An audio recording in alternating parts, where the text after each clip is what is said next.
เบาขึ้นความเจ็บป่วยไข้ไผก็มีแน่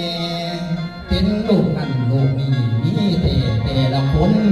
เป้าแต่ต้นพอนั่นป่วยเป็นนิ้วไตเล่าก็ไปพาตัดปากไตไปแล้วน้อยพอโดนแล้วว่าเป็นไตวายดอกซ้ำเติมเป็นความดันอีกพร้อมหอบอีกด้วยยิ้มแเอ้ยเล่าก็ยิ้มเปยบ่ได้ห่วงน้ำหยังสนุกสนานวันแต่ละวันบ่มีเด่นนี่แต่หัวแต่ห่าวน้ำกันดอกวันซื่นเสียงดังโอบเอกห้องนี่แต่ยิ้มอยู่บ่เศร้าชีวิตบ่มีเศร้าอยู่กับหัวให้หน้าสวนเลี้ยงควายสี่ตัวหักแผ่นปั่นแก้ว8 กันยายนนี่แล้วพ่อวิเชียรก็มาทรงสกัดอ้ายแสงเดือนผู้เป็นพี่บอกว่าน้องมาส่งอ้ายแล้วโตเจ้าไปทอมดอกพี่เอ้ยเล่ากะยังอิ่มเปยทั่วถามข่าวซุ่มแซงยังแข็งแรงดูดีบ่ว่าสิไปไว้ขั้นป่านนี้ตี2ขึ้นนั้นปลุกภรรยามาเปิดทีวีให้ดูแน่ทั้งเบิ่งทั้งหลับไปเตจนตี 5ได้ยินเสียงลุกขึ้นดอกไล่มาจนว่าฟ้าห้องแกง6 โมงเช้าเสียงพ่อพุ่มพูเนี่ยกะพุกเนี่ยเอิ้นตาบีเอ้ยให้ตื่นนอนให้ลูกเสียก่อนผัวเอ้ยได้ยินบ่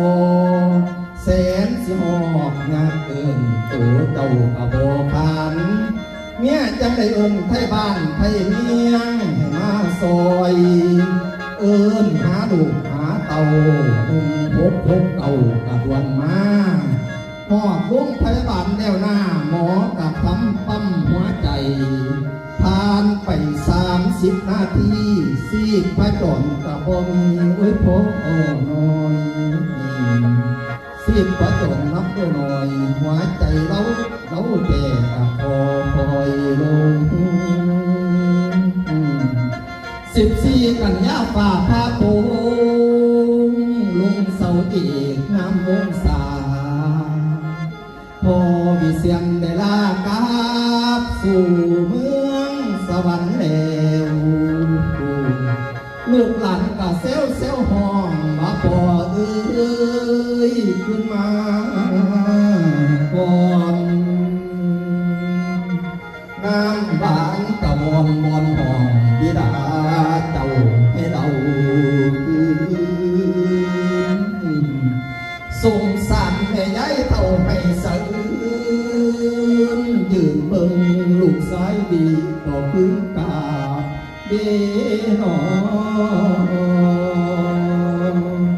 อายเสียเหลือนพึ่งสิไปล่าหลับเจ้าก็สิจากแม่ไก่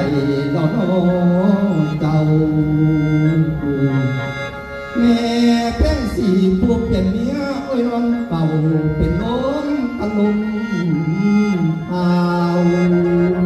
หลานมินได้ยินข่าวหูพ่อน้อตาบีเท่าของเจ้าบ่ไหวคืนหลานป่ามีให้สะอื้นขึ้นมาก่อนอย่าลากาบพ่อเอ๋ยลูกสาวแอวได้ข่าวเป็นลมพับมาจากไปกระทันหันแต่น้อเจ้าหลานทำเอ้ยหลานสายคนเดียวผู้บ่นอตาเท่าของเฮาบ่คงอวยบ่คงอวยจ่าสาลายหลานสาวพอคนสวยพอสิจากเจ้าแล้วบ่ทันได้เบาดอกสั่งลา